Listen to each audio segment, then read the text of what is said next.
ప్రియులారా, మీకు అందరికీ మన ప్రభువును రక్షకుడునైన యేసుక్రీస్తు నామమున వందనాలు తెలియజేస్తున్నాను. మన వాక్య ధ్యానానికి సహాయకరంగా పేతురు రాసిన మొదటి పత్రిక 2వ అధ్యాయం, మనకందరికీ సుపరిచితమైన లేఖన భాగం. పేతురు రాసిన మొదటి పత్రిక 2వ అధ్యాయం 5వ వచనం 6వ వచనాన్ని మనము చదువుకుందాము. పేతురు రాసిన మొదటి పత్రిక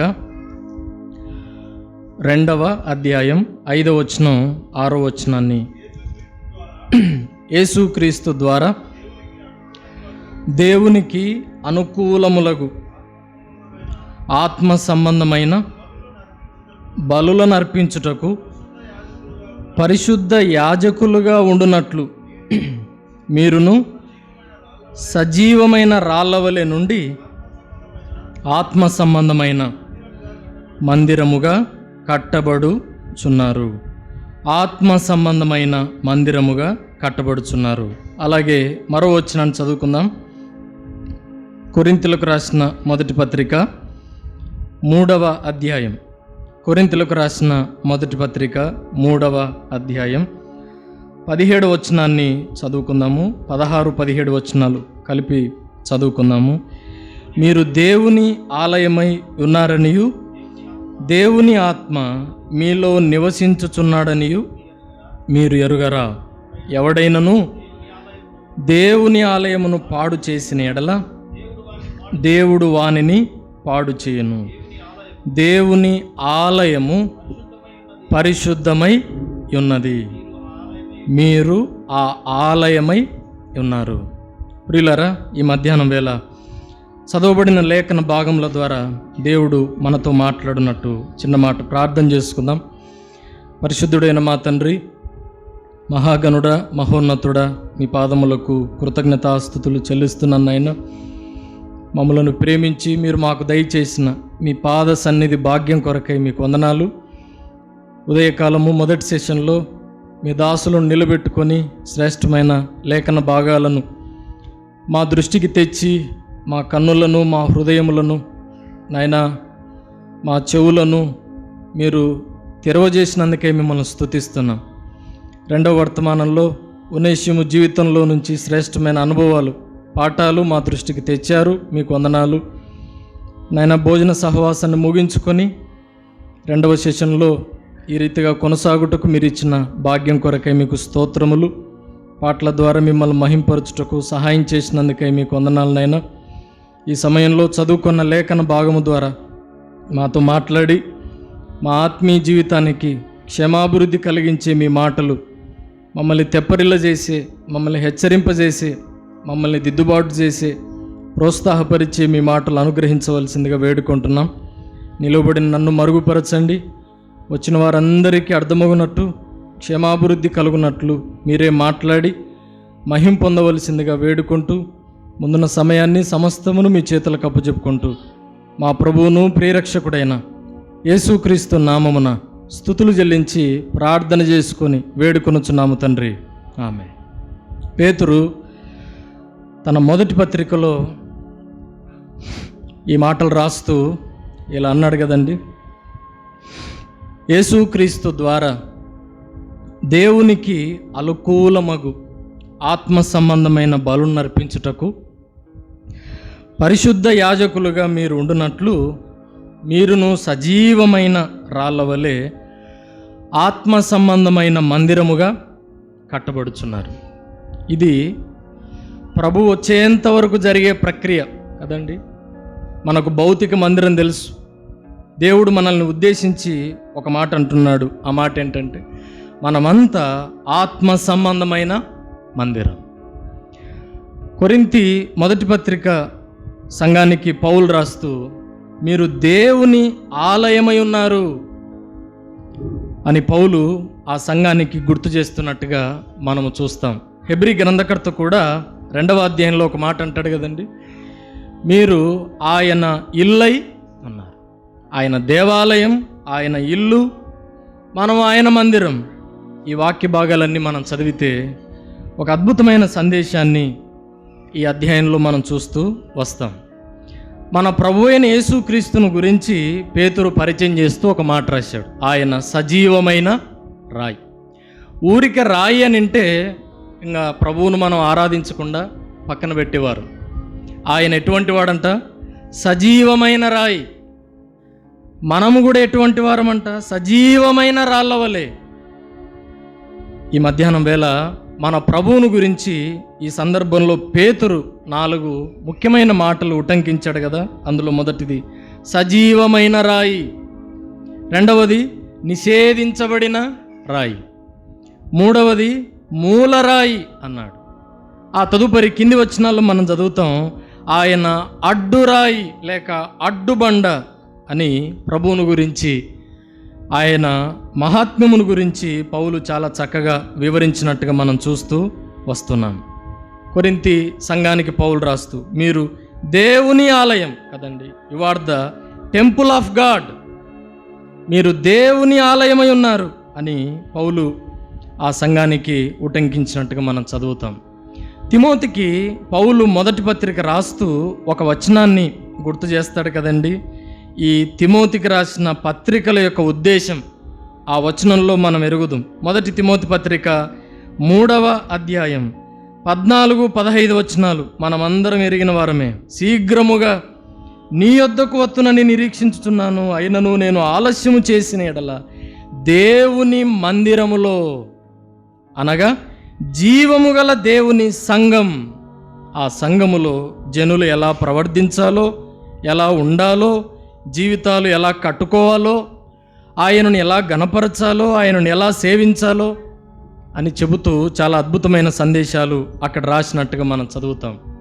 ఈ మధ్యాహ్నం వేళ మన ధ్యానాంశం ఏమిటనంటే, దేవుని ఆలయములో జరగవలసిన లేక చేయవలసిన, ఉండవలసిన కొన్ని కార్యాలు లేక కొన్ని లక్షణాలు, ఒక 5 లేక 6 అలా క్లుప్తంగా మనం ధ్యానం చేసుకుందాం. మనమంతా ఎవరమండి? ఆత్మ సంబంధమైన మందిరం. మనమంతా ఎవరము? దేవుని ఆలయం. మనమంతా జీవము కలిగిన దేవుని సంఘములో పాలివారం అని లేఖనాల ద్వారా మనం గుర్తు చేసుకుంటూ వచ్చాం. ఆ ఆలయమైన మనలో, ఆత్మ సంబంధమైన మందిరముగా ఉన్న మనలో ఉండవలసిన కొన్ని లక్షణాలు ఒక 5 లేక 6 క్లుప్తంగా అలా గుర్తు చేసుకుంటూ వద్దాం. చూడండి, మొదటిది 100వ కీర్తన, మనకందరికీ తెలిసిన లేఖన భాగం. 100వ కీర్తన 4వ వచనాన్ని చదువుకుందాం. 100వ కీర్తన 4వ వచనం, కృతజ్ఞతార్పణలు చెల్లించుచు ఆయన గుమ్మములలో ప్రవేశించు.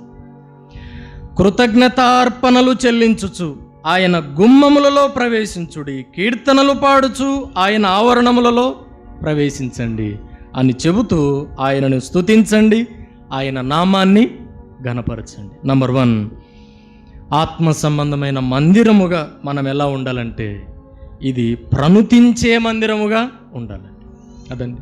ఇలా చెప్పుకోవచ్చు ఇంగ్లీష్లో, టెంపుల్ ఆఫ్ ప్రైజ్ కదండి. ఆత్మ సంబంధమైన మందిరము అడుగడుగునా కనబడవలసినది. కృతజ్ఞతార్పణ, దేవునికి స్తుతి, దేవునికి ఘనత, దేవునికి మహిమ, దేవునికి కీర్తి ఆరోపించటం అనేది ఆత్మ సంబంధమైన మందిరంలో కొట్టొచ్చినట్టుగా మనకు కనబడుతున్న ఒక మాట. ప్రియులారా, దేవుని ఆలయంలో స్తుతి ఎన్నడూ ఆగకూడదు. ఎవరున్నా ఎవరు లేకపోయినా, ఎవరు వచ్చినా ఎవరు రాకపోయినా, ఉన్న కొద్ది మంది ఉన్నవారు మన ప్రభు యొక్క మహాత్మ్యమును, మన ప్రభు యొక్క దైవత్వమును, మన ప్రభు యొక్క గొప్పతనాన్ని, ఆయన జరిగించిన ఆశ్చర్య కార్యములను అన్నిటినీ తలపోస్తూ ఆయనను స్తుతించటం ఒక తలమానికమైన లక్షణం. దేనిలో? ఆత్మ సంబంధమైన మందిరముగా కట్టబడుచున్న మనలో. ప్రియులారా, ఈ మధ్యాహ్నం వేళ దేవుణ్ణి స్తుతించుటలో ఇంకా మనకు బోరు రాకూడదు కదండి. ఇదే కీర్తనల గ్రంథంలో మనం చదువుతాం, ఆయనను స్తుతించుట మంచిది అన్నాడు ప్రభు కదండి. ఆయనను స్తుతించుట మంచిది. 50వ కీర్తన 23వ వచనం మనం చదువుతాం, స్తుతియాగం అర్పించువాడు నన్ను మహింపరుచుచున్నాడు. ఈ లేఖన భాగాలన్నీ మనకు తెలియనివి కావు.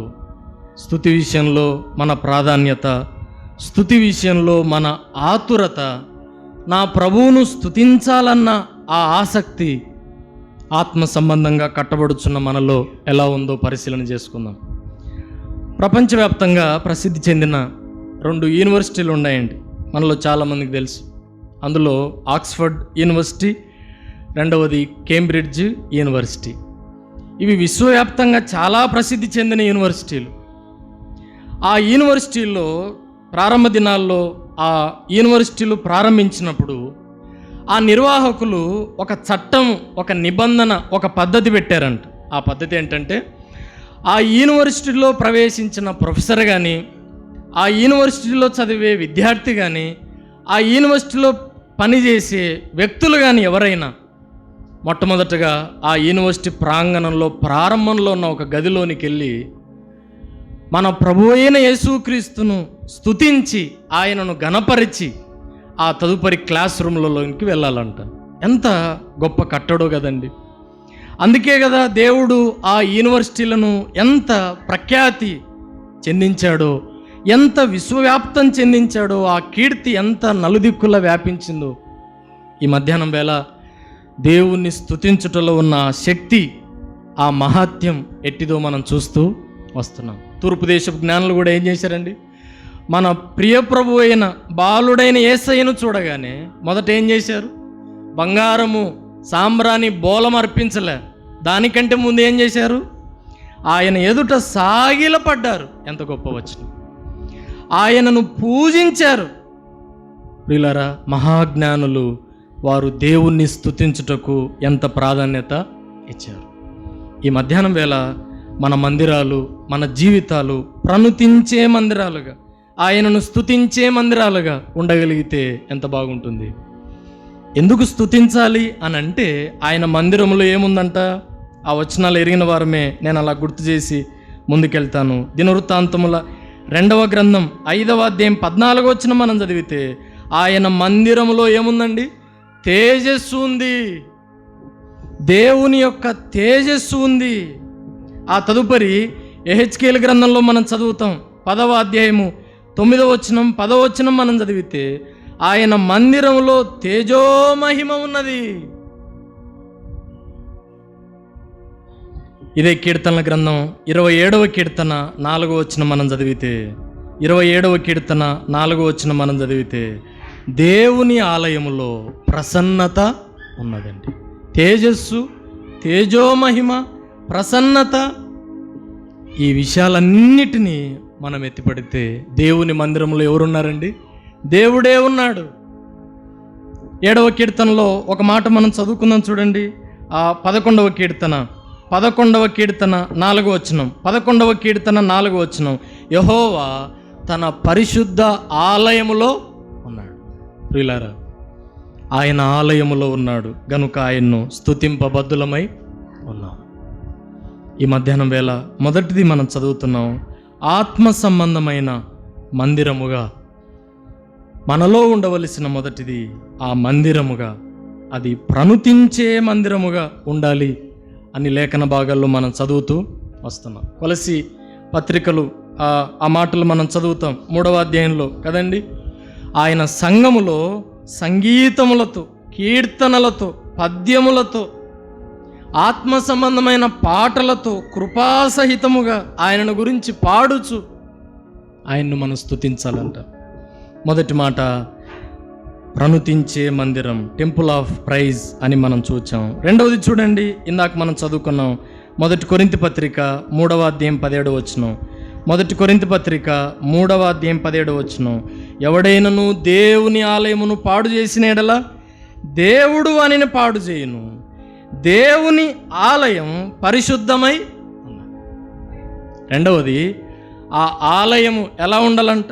పరిశుద్ధ ఆలయం, టెంపుల్ ఆఫ్ ప్యూరిటీ కదండి. దేవుని మందిరములో, దేవుని సంఘములో అడుగడుగున కనబడవలసిన ఒక అద్భుతమైన అసమానమైన లక్షణం పవిత్రత, పవిత్రత, పవిత్రత. 5వ కీర్తన 7వ వచనాన్ని ఒకసారి చదువుకుందాం చూడండి. 5వ కీర్తన 7వ వచనం, 5వ కీర్తన 7వ వచనం. 5వ కీర్తన 7వ వచనం. నేనైతే నీ కృపాతిశయమును బట్టి నీ మందిరములో ప్రవేశించెదను. నీ ఎడల భయభక్తులు కలిగి, ఏ ఆలయం అంట? నీ పరిశుద్ధ ఆలయము. రెండవ మాట, ఇది పరిశుద్ధ ఆలయం. ఇందాక మనం చదువుకున్నాం 11వ కీర్తన 4వ వచనం. యెహోవా పరిశుద్ధ ఆలయములో ఉన్నాడు. పేతురు తన మొదటి పత్రికలో రాస్తూ ఆ పరిశుద్ధత ఏంటో చెప్పాడు కదండి. 2వ అధ్యాయంలో మనం చూస్తాం, ఒకప్పుడు చీకటిలో ఉన్నాం, ఇప్పుడు ఏమైనాం? వెలుగులోనికి వచ్చాం. ఆశ్చర్యకరమైన వెలుగు. ఒకప్పుడు వెడుతులము, కానీ ఇప్పుడు విమోచించబడ్డాం క్రీస్తు రక్తము చేత. ఒకప్పుడు పాపిష్టి జనము, ఇప్పుడు పరిశుద్ధ జనము అయ్యాం. ఒకప్పుడు సాతాను సొత్తు, ఇప్పుడు దేవుని సొత్తు అయ్యాం. అలా చెబుతూ ఒకప్పుడు ఇప్పుడు, ఒకప్పుడు ఇప్పుడు, అప్పుడు మరణంలో ఉన్నారు, ఇప్పుడు జీవంలోనికి వచ్చారు. ఎంత పరిశుద్ధత, ఎంత ప్రత్యేకత, ఎంత వ్యత్యాసం. ప్రియులారా, ఆత్మ సంబంధంగా కట్టబడుచున్న మన మందిరం అనే ఈ హృదయములో పవిత్రత ఉన్నదా? అదే పేతురు తన మొదటి పత్రికలో 1వ అధ్యాయం 16వ వచనంలో రాస్తాడు కదా, మనం అందరం ఎరిగిన లేఖన భాగం. నేను పరిశుద్ధుడనై ఉన్నాను కనుక మీరును సమస్త ప్రవర్తన యందు పరిశుద్ధులై ఉండు. ఎంత గొప్ప మాట. నేటి దినాల్లో మందిరాల గురించి మనం ఆరాధిస్తే, మందిరాల్లో జరుగుతున్న సంఘటనలు మనం ఒకసారి పరిశీలిస్తే, ఎన్ని నేరాలు ఘోరాలు జరుగుతున్నాయో వాటిని వింటే చాలా బాధ అనిపిస్తుంది, గుండె కోయబడినట్టు అవుతుంది కదండి. ఎన్ని దారుణాలు, ఎన్ని ఆకృత్యాలు.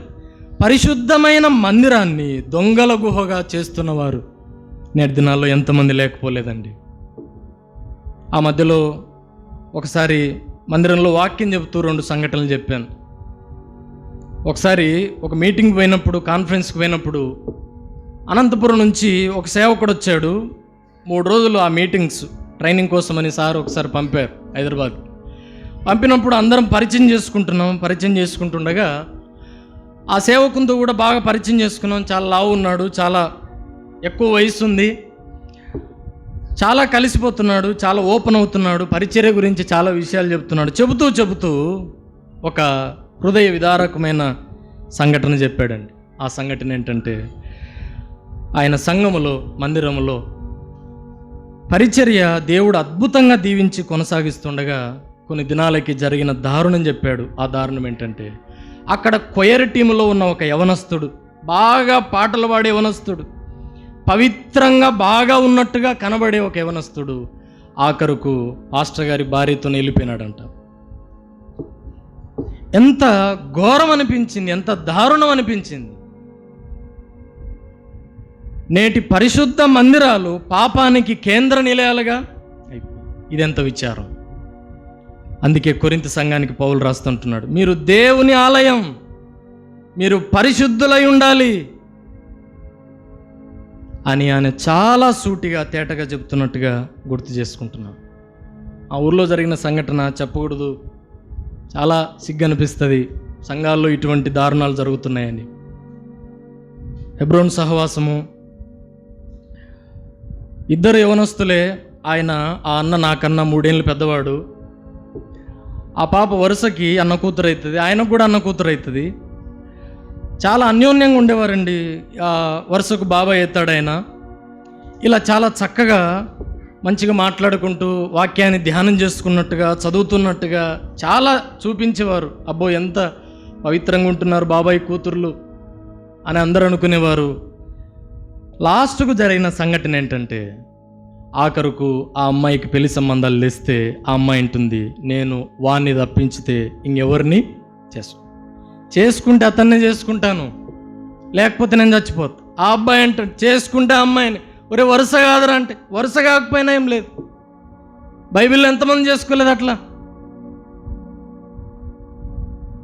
ప్రియులారా, ఈ సంఘటనలు, ఈ ఘోరాతి ఘోరాలు వింటూ ఉంటే, పరిశుద్ధ మందిరముగా ఆత్మ సంబంధమైన మందిరము ఉండాల్సింది పోయి ఎన్ని నేరాలు, ఘోరాలు, దారుణాలు, అకృత్యాలు కేంద్ర నిలయమైపోతుందో ఈ మధ్యాహ్నం వేళ ప్రభు అంటున్నాడు, మీరు దేవుని ఆలయం, మీరు పరిశుద్ధులై ఉండండి, మీరు ప్రత్యేకత కలిగి ఉండండి. ఆ మందిరము పరిశుద్ధతకు కేంద్ర నిలయమై ఉండాలి కదండి. మనం పట్టుకున్న గ్రంథం పరిశుద్ధ గ్రంథం. మన దేవుడు పరిశుద్ధుడు, పరలోక పట్టణం పరిశుద్ధం, ఆయన మనకు పెట్టిన పేరు పరిశుద్ధులు. ఇలా చెప్పుకుంటూ పోతే, ఇలా పరిశీలించుకుంటూ పోతే ఎక్కడే కానీ అపవిత్రత కనబడదు. అడుగడుగున పవిత్రతే మన దేవుడు, మన దేవునికి సంబంధించిన విషయాల్లో. ఈ మధ్యాహ్నం వేళ పవిత్రత ఉన్నదా? ఆ పవిత్రతను మనం కాపాడుకుంటున్నామా? ఎఫెసు సంఘానికి పౌలు రాస్తూ ఒక మాట అంటాడు కదండి, 5వ అధ్యాయం 27వ వచనం, క్రీస్తు కూడా ఆ సంఘమును ప్రేమించి, ఆ సంఘము కలంకము లేకుండా, ఆ సంఘము ముడత లేకుండా, ఆ సంఘము మచ్చ లేకుండా పవిత్రమైన సంఘముగా, నిర్దోషమైన సంఘముగా తన ఎదుట నిలవబెట్టాలని చెప్పి దేవుడు ఎంత సమర్పించుకున్నాడో. ఒకసారి ఒక ప్రాంతానికి వెళ్ళినప్పుడు మందిరంలో ఎవరు లేరండి. ఒక ఆయన కూర్చున్నాడు. ఎవరైనా ఆరాధిస్తే సేవకుడు అలా ఎదురుగా కూర్చున్నాడు. వెనకల నుంచి పోతే సెల్ ఫోన్లో చెప్పకూడదు కానీ అశ్లీల చిత్రాలు చూస్తూ తన సమయాన్ని గడుపుతున్నాడు. ఒక సేవకుడు, సంఘాన్ని కాపాడవలసిన వాడు, సంఘానికి బోధ నేర్పించవలసిన వాడు. ఈ మధ్యాహ్నం వేళ మనం ఆలోచించేద్దాం, వ్యక్తిగతంగా మన జీవితాలు పవిత్రత పరంగా ఎలా ఉన్నాయో గుర్తు చేసుకుందాం. ప్రియులారా, ఒక దైవజనుడు అన్నాడు, ఆ మాట ఏంటంటే, ఒక గదిలో దాచబడిన బాంబుల కంటే ఒక వ్యక్తి గుండెల్లో ఉన్న రహస్య పాపమే డేంజర్ అంట. ఒక గదిలో దాచబడి ఉన్న ప్రేలుడు పదార్థాల కంటే నీ గుండెలో ఉన్న ఆ రహస్య పాపం అత్యంత ప్రమాదకరం అని ఒక దైవజనుడు అన్నాడు. అదండి, దేవుడు పవిత్రంగా బతకాలని మనకు ఆజ్ఞ ఇచ్చాడు. మనకు నచ్చినా నచ్చకపోయినా ఈ ఆజ్ఞకు మనం శిరసావహించాలి.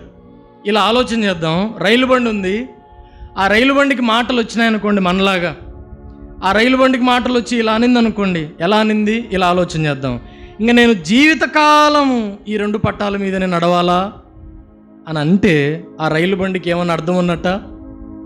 రైలు బండి సృష్టించబడిందే దేనికోసం? 2 పట్టాల మీద సజావుగా చక్కగా నడవటానికి. ఈ మధ్యాహ్నం వేళ ఆలోచన చేద్దాం.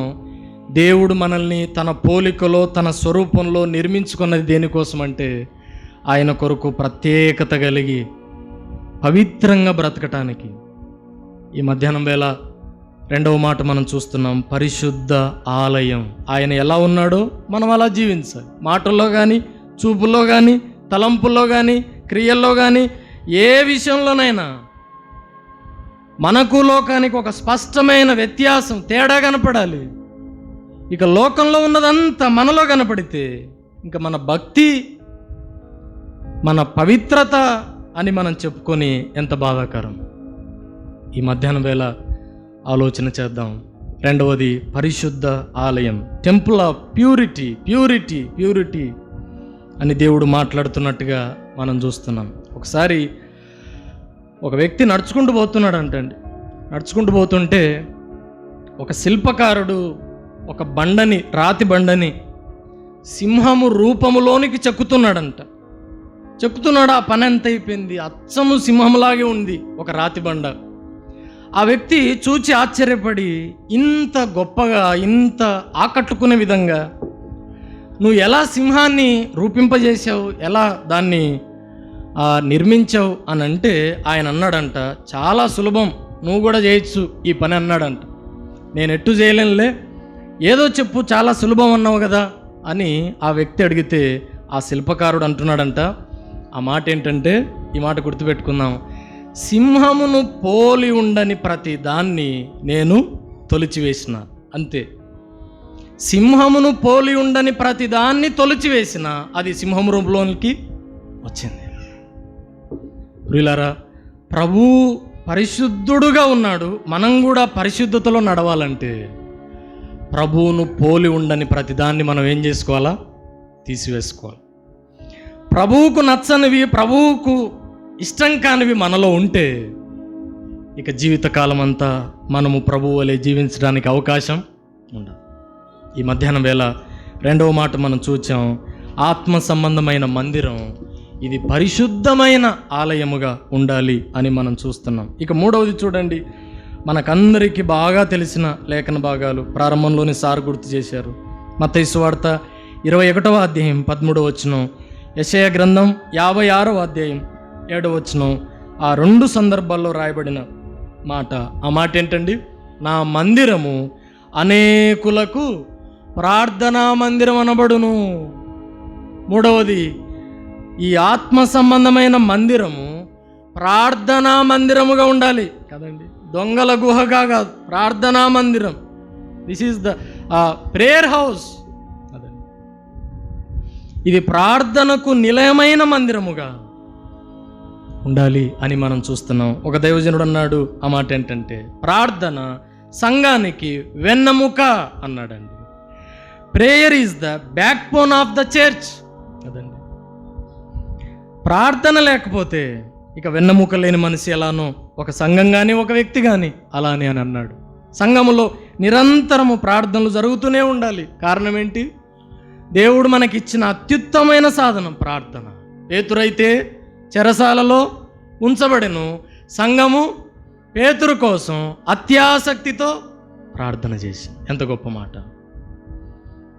సంఘాల్లో నేటి దినాల్లో నిర్జీవానికి కారణం, అనేక మంది తొట్టిల్లిపోవడానికి కారణం, భక్తిహీనత లోనికి రావడానికి కారణం ప్రార్థనలేమే. మనము వేటికో సమయాలు కేటాయిస్తున్నాం, ఒప్పుకోవాలి, పశ్చాత్తాపడాలి. కానీ ప్రార్థన అంటే మనకు మనసే రావట్లే.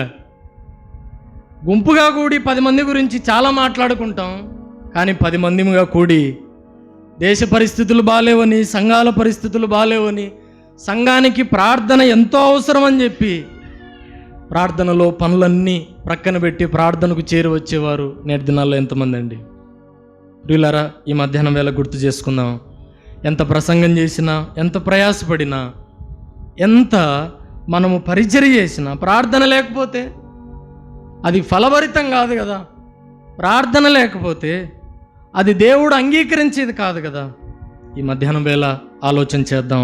ప్రార్థన లేకపోతే శూన్యం, ఇందాక మనం చదువుకున్న నిష్ప్రయోజనం, యూజ్లెస్, వ్యర్థత, ఖాళీ అని మనం చదువుకుంటూ వచ్చాం. ఇలా గుర్తు చేసుకుందాం. ఒక విశ్వాసి సాధారణంగా తన వ్యక్తిగత జీవితంలో ప్రార్థన చేయకపోతే, ప్రార్థన లేకపోతే ఆ విశ్వాసికి దేవుడు అంటే భయం ఉంటుందా? ఉండదు. ఆ విశ్వాసి దేవుని పైన ఆధారపడతాడా? ఆధారపడు. ఆ విశ్వాసి దేవుని అధికారం కిందకు వస్తాడా? రాడు. ఆ విశ్వాసి దేవుని చిత్త ప్రకారం జరిగిస్తాడా? జరిగించడు. ఇలా చెప్పుకుంటూ పోతే ఎన్ని పరిణామాలు, ఎన్ని దుష్ఫలితాలు ఒక ప్రార్థన లేకపోతే. వీళ్ళారా, గుండెల మీద చేసుకొని చెప్తాం. వ్యక్తిగతంగా, కుటుంబంగా మన ప్రార్థనా జీవితాలు ఎలా ఉన్నాయి? పెందలక్కడనే లేవగానే ప్రార్థించేవారు ఎంతమంది? కుటుంబాలుగా మనం ఉన్నాము, కుటుంబాలుగా భార్యాభర్తలముగా మనం పెందలక్కడనే లేచి ప్రార్థనలో గడిపేవారం ఎంతమంది? దేవుని దాసుల ద్వారా మనం వింటూ వస్తున్నాం, పరిస్థితులు బాలేవు, సంఘము అత్యంత ప్రమాదకర స్థితిలో ఉంది అని మనం ఎరుగుదుము. ఇటువంటి పరిస్థితుల్లో సంఘ ప్రార్థన ఎంత బలమైనది, సంఘానికి ప్రార్థన ఎంత ప్రాముఖ్యమైనది. ఆ ప్రార్థనా శక్తిని మనం గమనిస్తున్నామా? ఆ ప్రార్థనా శక్తిని మనం అర్థం చేసుకుంటున్నామా? ఈ మధ్య ఒక మాసపత్రిక చదువుతుంటే ఒక నిజమైన సంఘటన, ఒక ఆర్టికల్ రాశాడండి ఒక దేవుని దాసుడు. దాన్ని చదివి అర్థమైంది, నేటి దినాల్లో విశ్వాసులకు ప్రార్థన మీద ఉన్న అభిప్రాయం, ప్రార్థన మీద ఉన్న శక్తి చాలా తక్కువ అనిపించిందండి. ఆ సంఘటన చెప్తాను. ఒక ఊరిలో, చాలా చిన్న ఊరంట, చిన్న సంఘము. ప్రారంభ దినాల్లో చాలా చక్కగా మందిరానికి అందరూ వస్తూ బాగా హాజరై నియామక కూడికలకి, వాక్య దీవెన, సంఘ క్షేమాభివృద్ధిలో అంతా పొందుకునేవారంట. కొన్ని దినాల తర్వాత అలా కొనసాగుతుండగా, సంఘం విస్తరిస్తుండగా, సంఘము పక్కనే ఒక బార్ షాప్ పెట్టినారంట. బార్ షాప్ పెట్టగానే సంఘస్థులు ఉలిక్కి పన్నారు. ఇక బార్ షాప్లో నిత్యము మద్యం తాగేవారు వస్తారు. ఇక ఈడ పాటలు పాడుతుంటే వాళ్ళాడ పాటలు పాడతారు, ఈడిలా వాక్యం చెప్పుకుంటుంటే మేము తక్కువ అని చెప్పి వాళ్ళు చెప్తారు. ఎలా ప్రభు అని చెప్పి దేవుని మీద ఆధారపడి వాళ్ళు ప్రార్థన చేస్తున్నారంట. రోజుకు కొంతమంది 5 మంది చొప్పున అలా ఉపవాస ప్రార్థనలు చేస్తుండగా దేవుడు వారి ప్రార్థన ఆలకించి ఒకానొక దినాన ఆ ప్రాంతంలో పెద్ద ఉరుములు, పెద్ద గాలులు, భయంకరమైన వర్షాన్ని కురిపించి ఆఖరికి పిడుగులు కూడా కురిపించి, మీరు నమ్మండి, ఆ మాట చదివి నేనే ఆశ్చర్యపోయినాను. మందిరం పక్కన ఉన్న బార్ షాప్ కాలిపోయిందంట పిడుగుబడి. అప్పుడు అనుకున్నారు దేవుడు మా ప్రార్థన ఆలకించాడని చెప్పి సంతోషపడి దేవుని స్తుతించారు. ఇక ఆ బార్ షాప్ యజమాని నాకు 10 లక్షల రూపాయల నష్టం వాటిల్లిందని చెప్పి పోయి కోర్టులో కేసు వేసినాడు. ఏమేసినాడు? కోర్టులో కేసు వేసినాడు. ఇక వీళ్ళ తరపు లాయర్లు, వాళ్ళ తరపు లాయర్లు వాదిస్తున్నారు. ఇక సంఘస్థుల తరపున లాయర్ వెళ్ళాడు కదా, లాయర్ వెళ్ళి ఇలా అంటున్నాడు, సార్ మేము మాత్రం ప్రార్థన చేశాం, కానీ మా దేవుడు ఆ కార్యం చేసినాడు లేదో మాకైతే తెలియదు. ఆ నష్టానికి మాకు ఎటువంటి సంబంధం లేదు, మేము ఒక్క పైసా కూడా కట్టం అని ఇటువైపు లాయర్ వాదిస్తుండగా అటువైపు లాయర్ ఏమో ఇలా వాదిస్తున్నాడు. అదేంటంటే, సార్ వాళ్ళ దేవుడు నిజమైన దేవుడు సార్, వాళ్ళ ప్రార్థన ఆలకించాడు సార్, వాళ్ళ ప్రార్థన ఆలకించి ఆ బార్ షాప్ మీద పిడుగుబడి ఆఖరుకు 10 లక్షల రూపాయల నష్టం వచ్చింది సార్. వాళ్ళ దేవుడు శక్తిమంతుడు సార్, వారు చేసిన ప్రార్థన ద్వారానే దేవుడు ఆలకించి ఈ కార్యం జరిగించాడు సార్ అని లాయర్ చెప్తుంటే, ఈ లాయర్ అంటాడంట, మాకు సంబంధమే లేదు, మా దేవునికి ప్రార్థన చేయడం వచ్చు, ఇటువంటి కార్యాలు మేము ఎప్పుడు చూడలేదని చెప్పి ఆ సంఘస్థులు అన్నారంట. ఈ మధ్యాహ్నం వేళ మనం ఆలోచన చేద్దాం. ప్రార్థన చేయటం మనకు కూడా వచ్చు, కానీ ప్రార్థనలో ఉన్న శక్తిని మనం గ్రహిస్తున్నామండి? దేవునిపైన ఆధారపడి ప్రార్థనకు సత్ఫలితాలు మనం పొందుకోగలిగితే మన సంఘాలు, మన కుటుంబాలు ఎంత వర్ధిల్లుతాయి. ఈ మధ్యాహ్నం వేళ గుర్తు చేసుకుందాం. 3వ మాటగా ఆత్మ సంబంధమైన మందిరము ఇది ప్రార్థనకు కేంద్ర నిలయముగా ఉండాలి అని మన లేఖనాల్లో చూస్తున్నాం. ఒక దైవజనుడు అన్నాడు, ప్రార్థన చుట్టిరాని ప్రదేశం లేదంట, ప్రార్థన చెయ్యని కార్యమే లేదంట కదండి. చంద్రమండలం మీద పోవడానికి దాదాపు 40 రోజుల పైన పట్టింది, కానీ మనం చేసే ప్రార్థన దేవుని సన్నిధికి చేరడానికి ఎన్ని గంటలు పడుతుంది, ఎన్ని నెలలు పడుతుంది, ఎన్ని సంవత్సరాలు పడుతుంది అని ఆలోచన చేస్తే ప్రార్థన చేయడం తరువాయి అది పరలోకానికి డైరెక్ట్గా వెళ్ళిపోతుంది. దేవుడు మనకిచ్చిన సాధనం ఎంత గొప్ప సాధనం అండి. ఈ మధ్యాహ్నం వేళ గుర్తు చేసుకుందాం. 3వ మాట ప్రార్థనా మందిరం అని మనం చూస్తున్నాం. ఇక 4వది చూడండి, 4వ మాట మనం గుర్తు చేసుకుందాం. 122వ కీర్తన 122వ కీర్తన 1వ వచనాన్ని చదువుకుందాం. 122వ కీర్తన 1వ వచనం, యెహోవా మందిరమునకు వెళ్ళుదమని జనులు నాతో అనినప్పుడు నేను సంతోషించి తిని. యెహోవా మందిరమునకు వెళ్ళుదునని జనులు కదండి. 4వ పాఠం, ఆత్మ సంబంధమైన మందిరము అనగా ఇది ప్రజలతో నిండిన మందిరం. అదండి, మంద లేకపోతే మందిరం ఎక్కడొస్తుంది? అదండి, మందిరము ఉండాలంటే ఖచ్చితంగా మంద తప్పనిసరి. జనులు లేని మందిరం లేక జనులు లేని ఆలయం అది ఆలయమే కాదు అని మన లేఖనాల్లో చూస్తూ వస్తున్నాం. 122వ కీర్తన 1వ వచనం, జనులు దేవుని మందిరానికి వెళ్దాం అని అన్నప్పుడు దావీదు కీర్తనాకారుడికి ఎంత సంతోషం అనిపించిందో. 42వ కీర్తనలో ఒక మాట చదువుకున్నాం చూడండి. 42వ కీర్తనలో కూడా మరో మాట చదువుకొని వద్దాం. 42వ కీర్తన 4వ వచనం, 42వ కీర్తన 4వ వచనం, 42వ కీర్తన 4వ వచనం, 3వ భాగం, నేను దేవుని మందిరమునకు వారిని నడిపించిన సంగతిని జ్ఞాపకం చేసుకునగా. ఎంత మంచి మాట అండి, ఈ మాట నోట్ చేసుకుందాం. నేను దేవుని మందిరమునకు వారిని నడిపించిన సంగతి. ప్రియులారా, ఆత్మ సంబంధమైన మందిరంగా కట్టబడుతున్న మనకి, ప్రతి ఒక్కరికి దేవుడు పెట్టిన బాధ్యత ఏమిటనంటే, మనతో పాటు కనీసం ఒక్కరినైనా, మనతో పాటు కనీసం కొద్ది మందినైనా మందిరానికి పరిచయం చేయడం, తోలుకొని రావడం, వారిని ప్రోత్సహించటం, వారికి పరిచయం చేయటం, ఒక విశ్వాసికి దేవుడు ఇచ్చిన ఒక గురుతర బాధ్యత అని మనం చూస్తున్నాం.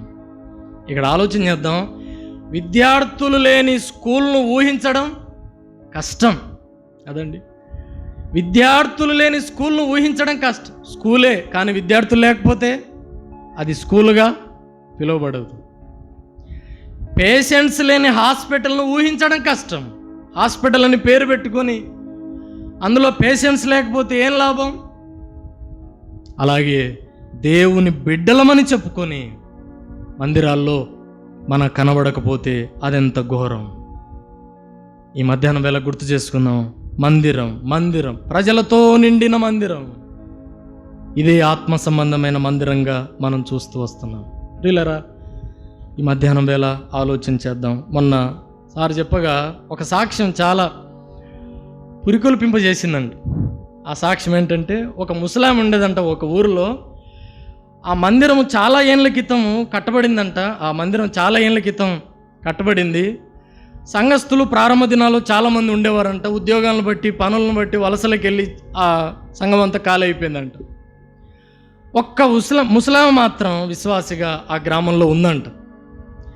ఆమె యొక్క ఆశ ఏంటంటే, ప్రభువా, ఒకప్పుడున్న మంద మళ్ళీ ఇప్పుడు మందిరంలో కనబడాలా, ఒకప్పుడున్న వైభవం మళ్ళీ కనబడాలా అని చెప్పి ప్రతిరోజు ఆమెకు చదువు లేకపోయినా, జ్ఞానం లేకపోయినా, ఆమె చేసే పని ఒకటేనంటండి. ఆ ఒక్క పని ఏంటంటే, ఒక్కతే కానీ చేసిన పని ఒక్కటే. అదేంటంటే, ఉదయకాలం లేవడం, ఆదివారం కాగానే ప్రతి ఇంటికి వెళ్ళేదంట.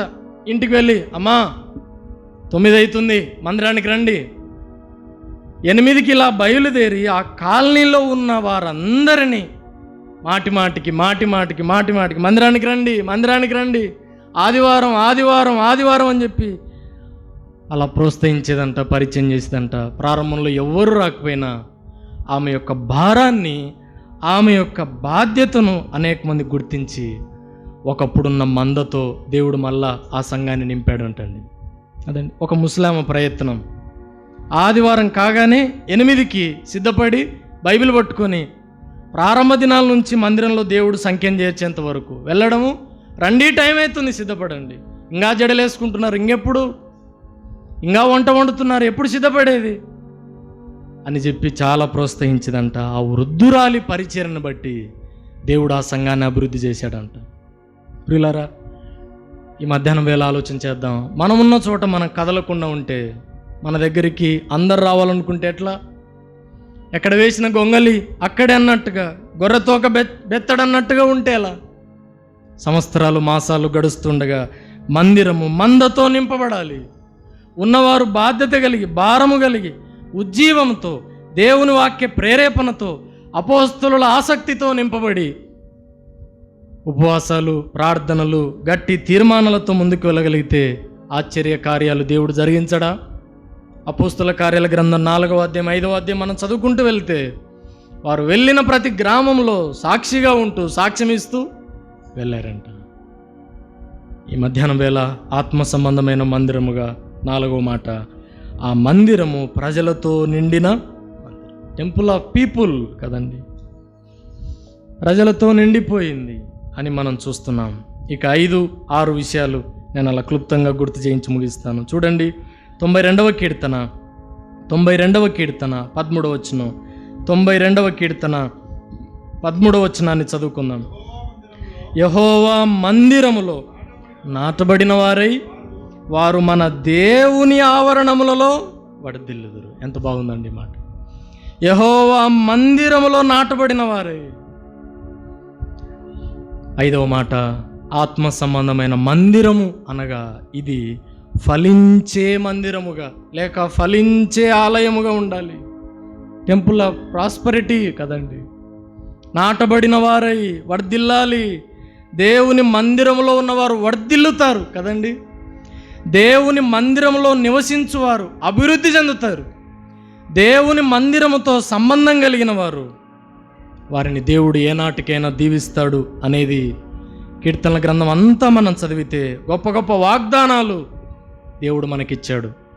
ఆ కోవలో 84వ కీర్తన, కోరవ కుమారుల కీర్తన మనం చదువుతాం.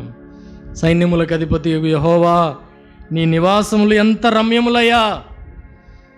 నీ మందిరమును చూడాలని నా ప్రాణము, నా హృదయము, నా శరీరము ఎంత ఆశ పెట్టుకొని ఉన్నాయ్యా అని చెబుతూ 4వ వచనంలో ఒక మాట అంటాడు, నీ మందిరమునందు నివసించువారు ధన్యులు.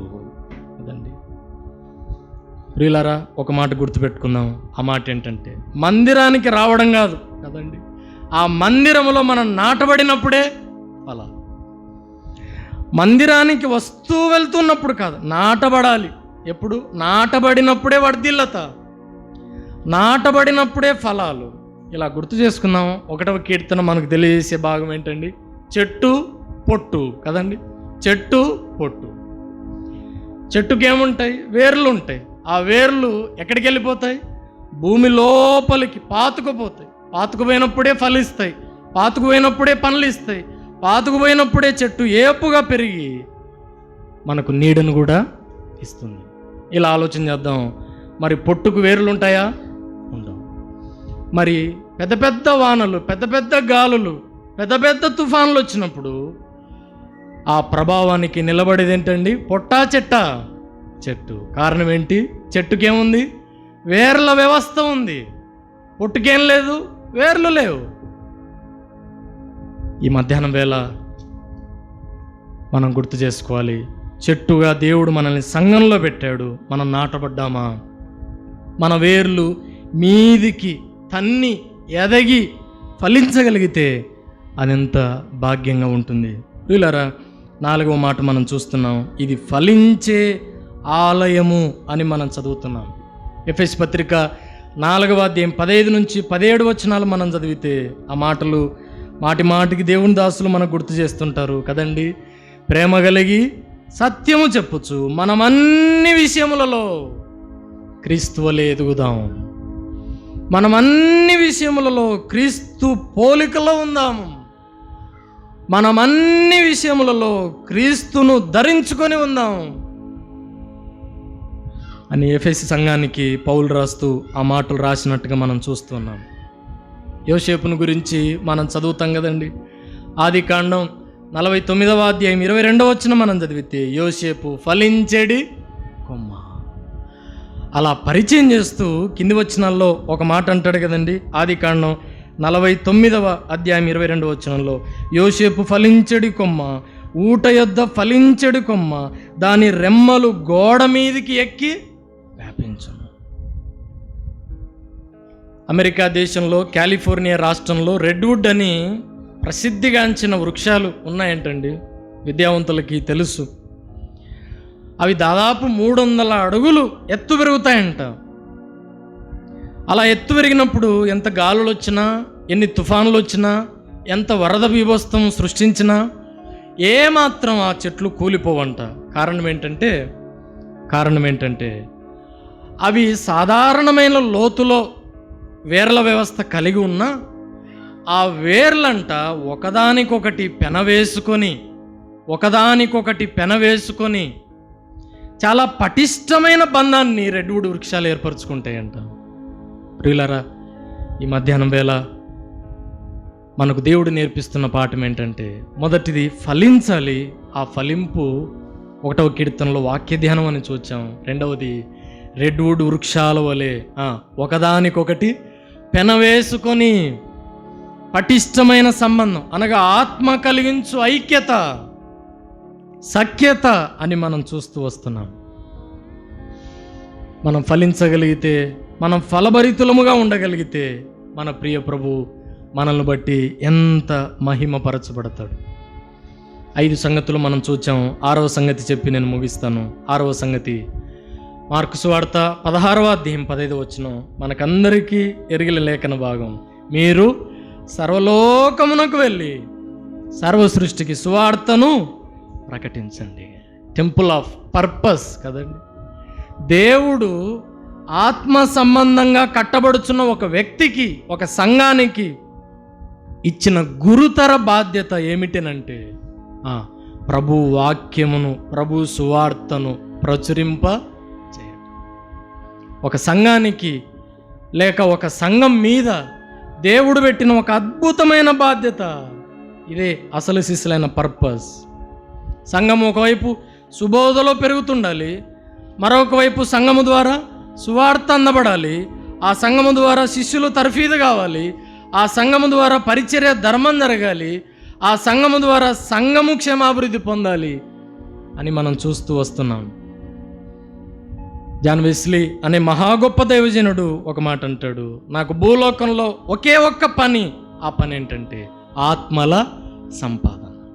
ఆత్మల సంపాదనకు మించిన పని ఇంకొకటి నాకు లేదు. ఉదయకాలం వేళ బయలుదేరడానికి ముందు ప్రార్థన చేసుకున్నానండి. ఈరోజు జరిగిన సంఘటన, ప్రభువా బండి మీద వెళ్తున్నా, ఒక్కనే వెళ్తున్నా, సార్ వాళ్ళు కూడా రావట్లేదు, మధ్యలో ఎవరైనా ఒకరిని అనుగ్రహించు, ఖచ్చితంగా నోరు విప్పి సువార్త చెప్తాను అని ప్రార్థన చేసుకొని రామలకోట దాటి కొంచెం బాగా అటవీ ప్రాంతంలాగా ఉండే ఎంబాయి ప్రాంతంలో వస్తున్నాను. ఒక ముసలాయన బండి ఆపినాడు, లిఫ్ట్ కోసం ఆపాడు. ఆపితే నేను ఆపాను. ఆపిన తర్వాత ఎక్కించుకున్నాను, పరిచయం చేసుకున్నా. ఆయన ఏదో గ్రామ సచివాలయంలో అధికారుల యొక్క పాత్రలు అవి కడుగుతూ చిన్న వారి నుంచి భత్యం స్వీకరిస్తాడంట. పరిచయం చేసుకుంటూ ఇంకా నోట్లో ఆకేసుకున్నాడు. ఇంకా దాని నుంచి పట్టుకొని ప్రారంభించాను. ప్రభు ఎలాగైనా సువార్త చెప్పడానికి సహాయం చేయని ప్రార్థన చేసుకుని చెప్పానండి. కాలువబుగ్గ హైవే దగ్గరకు వచ్చేసరికి మంచిగా నాకు వచ్చిన మాటల్లోనే దేవుని సువార్తను ప్రకటించాను. ఆయన ఇలా దేవుని వైపు, ఆకాశం వైపు ఎత్తి దండం పెట్టి, ఖచ్చితంగా ప్రభువుని నమ్ముకుంటానయ్యా, నా పాపం గురించి, రక్షకుని గురించి పరిచయం చేసావని చెప్పి సెలవు తీసుకున్నాడు. పక్కలే టిఫిన్ సెంటర్ ఉంటే టిఫిన్ చేయకపోద్దానని చెప్పి టిఫిన్కి డబ్బులు ఇచ్చి, మళ్ళీ మీ ఊరికి వచ్చినప్పుడు కలుద్దాంలే అని చెప్పి బాయ్ బాయ్ చెప్పి వచ్చాను కదండి. దేవుడు మనకు అనుగ్రహించిన అవకాశాలను బట్టి నోరు విప్పుతున్నామా? ఉదయకాలం ధ్యానంలో మనం విన్నాం, మన నోరు తెరవబడాలి. అందుకే తిమోతికి పౌలు రాస్తూ తన 2వ పత్రికలో ఆ మాట రాస్తుంటాడు కదా, దేవుని ఎదుట యోగ్యునిగాను సిగ్గుపడనక్కర్లేని పనివానే కదండి. మనం ఏమైనా పాపం చేస్తున్నామా భయపడనీకి? వాళ్ళేమనుకుంటారు, వీళ్ళేమనుకుంటారు అని చెప్పి మనం భయపడితే ఒకానొక దినాన నిత్య నరకాగ్ని గుండానికి వాళ్ళు వెళితే రేపొద్దున ఆ బాధ్యత, ఆ భారం మనం తట్టుకోగలమా? ఈ మధ్య బాగా ప్రార్థన చేసుకున్నా, దేవా ఈ సంవత్సరంలో ప్రారంభం నుంచి అసలు సువార్త చెప్పడమే తగ్గించాను, ఏదో అక్కడక్కడ మీటింగ్లకు పోయి వాక్యం చెప్తున్నా, ఇదే సువార్త అనుకుంటున్నా, కానీ నాకు సంతృప్తి లేదు అని ప్రార్థన చేసుకున్నా. బ్యూలాకి మధ్య డోన్లో డ్యూటీ వచ్చింది. ఉదయం వదిలిపెడతాను, వచ్చేటప్పుడు ఖచ్చితంగా హైవేలో ఎవరో ఒకరు లిఫ్ట్ అడుగుతారండి. ఇంక నేను సరిగ్గా ఖచ్చితంగా పత్రికలు పెట్టుకుంటాను బండిలో. కనీసం లిఫ్ట్ ఇచ్చినందుకైనా ఆ వ్యక్తికి పత్రిక ఇస్తే ఏం చేస్తాడు, తీసుకుంటాడు కదా అని చెప్పి ఆలోచనతో ప్రార్థన చేసుకొని, రోజుకు ఒకరైనా లిఫ్ట్ అడుగుతారు, వారికి పత్రిక ఇచ్చి సువార్త చెప్తున్నాండి. మన ప్రియులు డానియల్ అని ఉన్నాడు, ఆయన సువార్త చెప్పని రోజే లేదంట. అలా ప్రతి వ్యక్తి చెప్పగలిగితే సంఘాలు ఎంత నింపబడతాయి, సంఘాలు ఎంత ఉజ్జీవాన్ని అనుభవిస్తాయి, సంఘము ద్వారా దేవునికి ఎంత మహిమ కలుగుతుంది. కానీ విచారం, మన పిలుపుకు తగినట్టుగా మనం నడుచుకోవట్లేదు. మన దర్శనాన్ని ఏ రోజో కోల్పోయాం. ఈ మధ్యాహ్నం వేళ గుర్తు చేసుకుందాం. పర్పస్ సర్వ సృష్టికి కదండి, మన తెలుగు భాషలో సర్వ సృష్టికి అని ఉంది, కానీ ఇంగ్లీష్లో ఆల్ నేషన్స్ కదండి. సకల జాతులకు, సకల ప్రజలకు, బుదిగంతాల వరకు మనము సువార్తను చేరవేయాలంట. ఈ మధ్యాహ్నం వేళ ఒక గట్టి తీర్మానం ఆత్మల సంపాదన విషయంలో మనం తీసుకోగలిగితే ఎంత బాగుంటుందండి.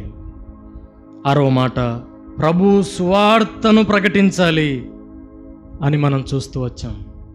ఒక దేవుని దాసుడు ఇలా చెప్పాడు. ఆ మాట ఏంటంటే, నేను దేవుని జేబులో ఒక నాణెములాగా ఉండాలనుకుంటున్నాను అన్నాడండి. దేవుని జేబులో ఒక నాణెములాగా ఉండాలనుకుంటున్నాను. కారణం ఏంటంటే, ఎందుకంటే దేవుడు నన్ను వాడుకుంటాడు, దేవుడు నన్ను ఖర్చు పెడతాడు. అలా మనం ప్రార్థన చేసుకోగలిగితే ఎంత బాగుంటుందండి. దేవుడు మనకిచ్చిన వనరులు, వసతులు, సదుపాయాలు, సౌకర్యాలు, మనకిచ్చిన సుఖం, మనకిచ్చిన జీతం, మనకిచ్చిన భత్యం, మనకిచ్చిన ఆయుస్సు, మనకిచ్చిన ఆరోగ్యం, ఇవన్నీ కేవలం ఆత్మల సంపాదన కోసమే కదా. మన దేశ పరిస్థితులు ఎరుగుదుము, సంఘాల పరిస్థితులు ఎరుగుదుము, ఎన్ని దాడులు, ఎంత ప్రతికూలతలు ఉన్నాయో మనం ఎరుగుదుము. స్వేచ్ఛ ఉన్నప్పుడు మనకు ప్రతికూలమైన వాతావరణాలు లేనప్పుడు ఆ సువార్త విషయంలో ఎంత దూసుకుపోవాలి, ఆయన కొరకు ఎంత సాక్షిగా మనం బ్రతకాలో ఈ మధ్యాహ్నం వేళ మనం గుర్తు చేసుకుందాం. నేను ఇలా బైబిల్లో రాసుకున్నా, సువార్త నా భాగ్యం, సువార్త ప్రకటించుట నా లక్ష్యం, సువార్త ప్రకటించుట దేవుడు నాకు ఇచ్చిన బాధ్యత. సువార్తే జీతం, సువార్తే శ్వాస, సువార్తే ఆశ. సువార్త ప్రకటించకపోతే నాకు శ్రమ. ప్రియులారా, మధ్యాహ్నం వేళ మనల్ని మనం పరిశీలించుకొని ఆత్మల సంపాదన విషయంలో ఎలా ముందుకు సాగుతున్నామో ఆలోచించేద్దాం. పౌలు, మనం ఎరుగుదు మా వచనాలన్నీ, నాకేవేవి లాభకరములై ఉన్నావో అవన్నీ నష్టముగా ఎంచుకున్నాను. నా ప్రభువైన యేసుక్రీస్తు అతి శ్రేష్టమైన జ్ఞానము నిమిత్తమై సమస్తమును పెంటగా నష్టముగా నేను ఎంచుకున్నాను. నాకున్న సమస్తమును వేపరిచాను, నన్ను నేను వేపరుచుకుంటున్నానని చెప్పి ఆత్మల సంపాదనలో ఎంత ధీరోదాత్త హృదయముతో, ఒక బలమైన ఉజ్జీవముతో ఆయన ముందుకు సాగాడో మనం చూస్తూ వస్తున్నాం కదండి. సువార్త అక్షరాల దేవుని శక్తి అని మనకు తెలుసు. 1 కొరింథీ 1:18 కదండి. దేవుని సువార్త అక్షరాల దేవుని శక్తి స్వరూపం అని మనకు తెలుసు. కానీ ఆ సువార్త విషయంలో మనం చాలా వెనుకబడిపోయాం. బోర్డెన్ అనే మహా గొప్ప దైవజనుడు ఒక మాట అంటాడు, సువార్త విషయంలో నేను వెనుదిరగను, వెనుకంజ వేయను, విచారించను అని చెప్పి తన డైరీలో రాసుకున్నాడంట. వెనుదిరగను, వెనుకడుగు వేయను, విచారించను, ప్రభు వైపే చూస్తూ నా పరిచర్యను తుదముట్టిస్తానని చెప్పి ఆయన వెళ్ళాడు. పేతురు అన్నట్టుగా సజీవమైన రాళ్ళ వలె మనం ఆత్మ సంబంధమైన మందిరముగా కట్టబడచ్చు. ఇది ప్రభు వచ్చేంత వరకు జరిగే ప్రక్రియ. అందులో నంబర్ 1, ఆ ఆలయంలో ఉండవలసిన లక్షణాలు చూచాం. మొదటిది ప్రణుతించే మందిరం, రెండవది ఇది పరిశుద్ధ మందిరం, మూడవది ఇది ప్రార్థించే మందిరముగా ఉండాలి అని మనం చూచాం, నాలుగవది ప్రజలతో నింపబడిన మందిరం అని మనం చూచాం, ఐదవది ఇది ఫలించే ఆలయముగా, ఫలించే మందిరముగా ఉండాలని చూచాం, ఆరవది ఇది ప్రభువును ప్రచురించే, సువార్తను ప్రకటించే మందిరముగా ఉండాలని మనం చూచాం. ఈ లేఖన భాగాలు గుర్తు చేసుకుంటూ సజీవమైన రాళ్ళ వలె ఉండి మిగిలిన శేషకాలంలో ఆయన కొరకు ఆత్మ సంబంధమైన మందిరముగా కట్టబడుచు అనేకులకు ఆత్మీయ క్షేమాభివృద్ధి మన ద్వారా పొందునట్లు కలుగునట్లు మనం సిద్ధపడదాం. అటువంటి కృప పరిశుద్ధాత్మ దేవుడు మనకు అనుగ్రహించునుగాక.